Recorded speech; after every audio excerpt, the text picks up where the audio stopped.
What's going on, guys? So, got some awesome news. Get another project truck here soon. We got well, actually, we were working on a vehicle there the other day, and my little brother was there, and his girlfriend, and she said, "Oh, you like working on trucks and stuff?" Well, my dad is he's selling his old truck. What is it? And she said he was gonna get rid of it for a really good price, and she said, "Oh, I can't remember." So she texted her dad, and her dad, sure enough, it was a 2002 Ford F-250 regular cab long bed, 3/4 ton truck, gasser, 5.4 Triton in it, and good looking truck, no rust from the back of the cab forward, and a couple of rough spots on the box that either we'll fix or we'll replace the box, whatever we decide. If it's too rough, we'll just replace the box. But so I automatically fell in love with the truck. We worked out a good price on it. He said that it hasn't run in a little while, it wouldn't start, and hopefully just some small stuff that we'll have to fix up on it and do some maintenance and get it back to running perfect again, and get into building the thing, see how good we can make her look. And so we're hoping to go tomorrow and get it picked up and towed. So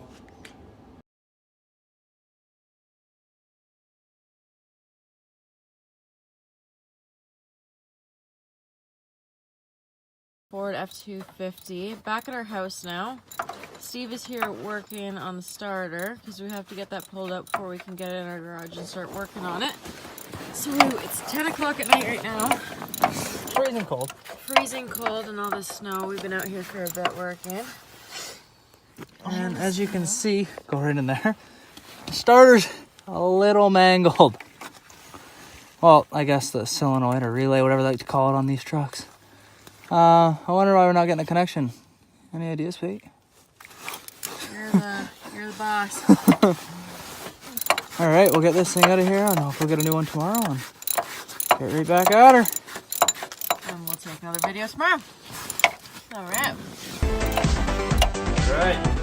Over here for a second. We're hoping we're gonna be able to. So the problem with the F-250 was I got it from a guy, and he said, "Oh, the ass end's locked up, and it won't go anywhere." And he said I let it sit for a while, and I went out to start it, and of course he said the thing wouldn't go. So he put a new battery in it, and it would do nothing. Wouldn't even click. Wouldn't nothing. So I thought, okay, well, I'll take the starter off. I seen back here these connections that now you see are non-existent. They broke off. So this looks just grand. I was hoping that I was just going to be able to clean it up, and it was probably just that it sat for too long and corroded, because the guy let me know then that it had been sitting for 8 months. So that's a lot longer than I expected that it was sitting. But so I figured, these just maybe got some corrosion on them or whatever, and because usually a starter would wear out from use, not just from sitting and not really being used. Usually that would be an electrical issue, just too corroded or rusted. But yeah, well, we went to pull it off of there and got these guys out, went to undo the connections first, and they both shattered just like that. So there's supposed to be a signal wire right here and a positive that goes to right here, and they are clearly not there. So that's great. But just a little update. Gonna have to get a new starter and solenoid. So anyways, that explains the problem with the starter there. We're gonna have to replace that. But so the other problem that the guy said, the two main problems were just that it wouldn't start, wasn't even making a click, wasn't making nothing. But he thought that he said that the rear end was all seized up in it. So with the rear end being seized up, he automatically thought there was something wrong with the computer or something wrong with one of the sensors where the truck thought it was in drive, because it wasn't even making a noise. It was just like it was stuck in drive, or the vehicle thought it was in drive, so it wouldn't turn over. But the key would come out of the ignition and it would go into park.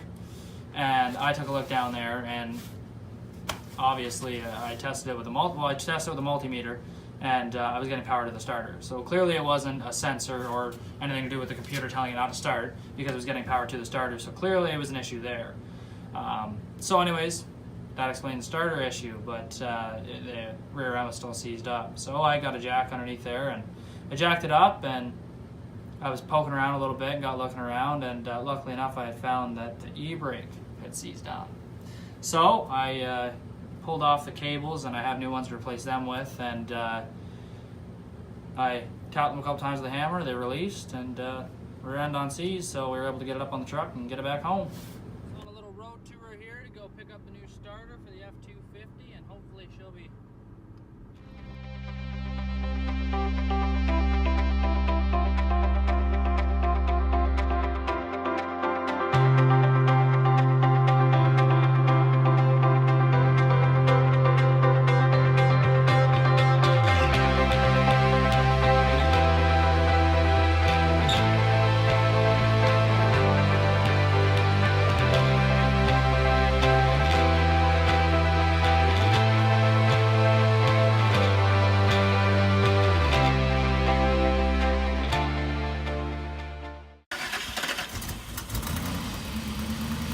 She's going.